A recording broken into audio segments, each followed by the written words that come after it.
Ассаламу алейкум қыздар, менің арнама қош келдіңіздер. Сіздермен бірге Дана. Сіздерді өз арнамда дәл осы видеода көріп отырғаныма қуаныштымын.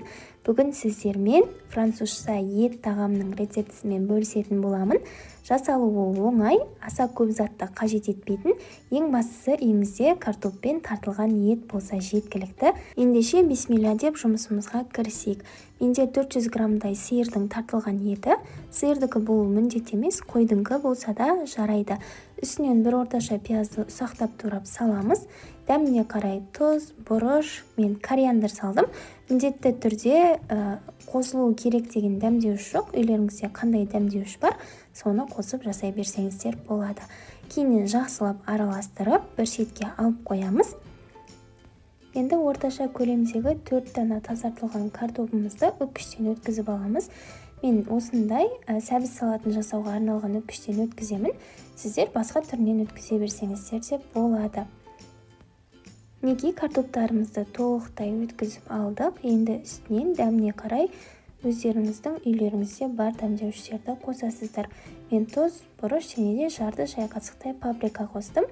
Жақсылап араластырып аламыз. Картопымызды да шетке алып, кішкене ыдысымызға 2 ас қасықтай майонез, майонездің орнына қаймақты пайдалансаңыздар да болады.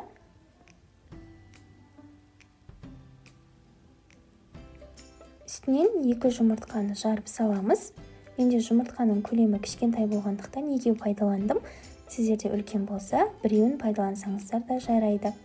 Жарты пияладай су құйып, жақсылап араластырып аламыз. Бұл массамызды да шетке алып, тағамымызды пісіретін тавамызды майлап аламыз. Менде осындай шыны пешке салуға арналған ыдыс. Жақсылап майлап аламыз. Бірінші қабатына жаңағы картоптарымыздың жарты бөлігін салып, тегістеп аламыз.